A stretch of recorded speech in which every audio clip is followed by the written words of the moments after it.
Have you ever had this feeling? The world has become more and more convenient, but people seem to be more and more tired. Phones make communication easier, yet many people have fewer people they can truly talk to. Transportation is easier. Food delivery is easier. Shopping is easier. Access to information is easier. But many people have not become more relaxed because of all this convenience. Instead, the moment they wake up, it feels as if an invisible force is pushing them forward. You have to work. You have to make money. You have to reply to messages. You have to deal with relationships. You have to take care of your family. You have to prove that you are not falling behind. During the day, many people are busy. At night, they feel empty. On social media, everyone seems to be living. But deep inside, many people are simply holding themselves together. Holding up an image. Holding up responsibilities. Holding up what others call a normal life. And sometimes, late at night, a quiet question appears in the heart. Is this really all life is? From birth, to school, to work, to marriage, to buying a house, to raising children, to growing old. Generation after generation seems to be walking the same path. But has this path truly led people to happiness, freedom, and joy? If it really leads to happiness, why do so many people still feel empty even after they seem to have everything? Why do so many people feel tired even though they are trying so hard? Why do so many people look normal on the outside, yet deep down no longer want to live in the old way? Actually, this is not only one person's problem. In many places around the world, more and more people are beginning to search for another way of living. Some people leave the city and move into the forest. Some people live in tiny houses and choose a simpler life. Some people join eco-villages and learn how to reconnect with the land. Some people look for intentional communities because they want human relationships to be more than neighbors, co-workers, or transactions. They want people to truly support one another and live together. Some people begin to ask whether money is the only source of security. Some begin to question whether marriage and the nuclear family are the only possible forms of relationship. Some begin to rethink education, care for the elderly, human labor, and the relationship between people and nature. On the surface, these people may be choosing different paths. Some speak about environmental protection. Some speak about spirituality. Some speak about minimalism. Some speak about anti-consumerism. Some speak about healing. Some speak about a new civilization. But if we look deeper, they are all responding to the same question. Is there something wrong with the way human beings are living now? We have more and more tools, yet less and less time.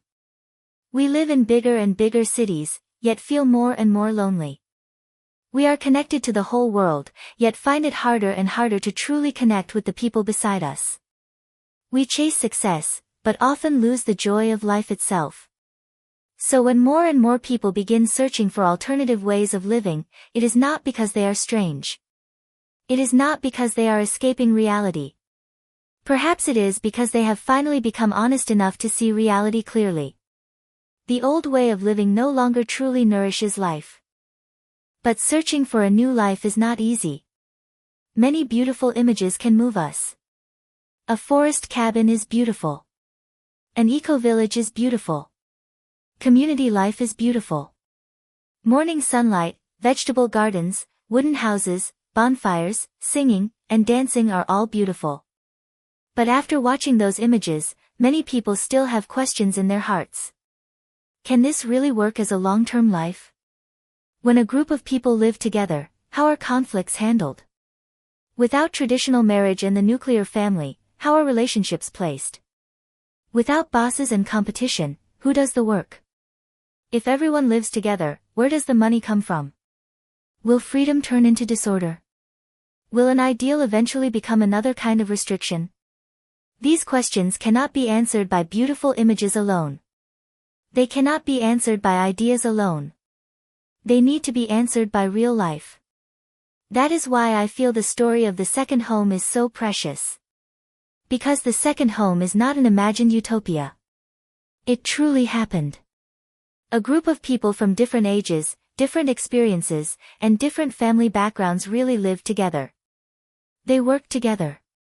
Ate together. Sang and danced together. Held meetings together. Faced conflicts together.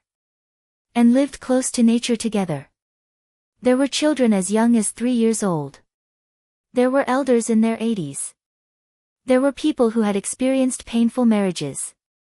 There were people who had felt lost in city life. There were people who had once lost their direction in life. And there were people who had always been searching for a higher meaning of life. They were not perfect people.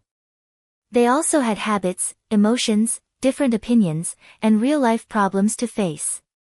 But exactly because of that, the second home was not an empty ideal. It was a real experiment in human living. It allowed many ordinary people to experience something different. That work does not have to be oppression. Meals do not have to be a burden. Relationships do not have to be competition. Life does not have to revolve around money, possession, marriage, the nuclear family, and personal success. A person can become freer within a community, not more restricted. A person can feel joy in simple living, not poverty. This is why I feel more and more strongly that the stories of the second home should be shared. Not to convince everyone to walk the same path. Not to create a perfect dream. But because there are too many people in this world who have been tired for too long. They are not lazy. They are not weak. They are not lacking effort. They have simply never truly seen that human beings may have another way to live. Now, AI has also arrived.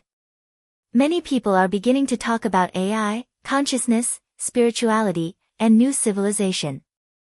I also feel more and more deeply that AI can help us organize knowledge, express ideas, create content, and connect with more people who are searching. But no matter how powerful AI becomes, it cannot answer the most fundamental question for humanity. What kind of civilization do we actually want to move toward? If AI only makes the old competition faster, the old anxiety stronger, and the old way of living more efficient, that is not real progress. True progress should help human beings become more relaxed, kinder, freer, and happier. So through this channel, I want to slowly share the real stories of the second home, the vision of Civilization 30, the feelings of ordinary people who have actually lived this life, and the new possibilities of the AI era. Not to persuade anyone, but to leave a clue for those who are searching.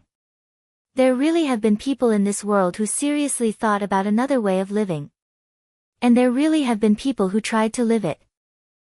If you have also felt that the current way of life is exhausting, if you also want to know whether there is another possibility besides money, competition, pressure, loneliness, and inner exhausting, I warmly invite you to join our 7-day online experience of a new life. During these 7 days, through short readings, real stories, sense of daily life, and simple reflection, we will gently guide you to see the second home, Civilization 3.0, and the possibility of a more natural, simple, free, and joyful way of living. You do not need to change your life immediately. You do not need to believe anything right away. You only need to give yourself 7 days to pause, to look, to listen, to feel. Perhaps you will discover life really does not have to be lived only in the old way. There really have been people who seriously tried another way of living, and that small voice inside you, the voice that has never been fully satisfied with the old life, it may be reminding you it is time to see a new possibility.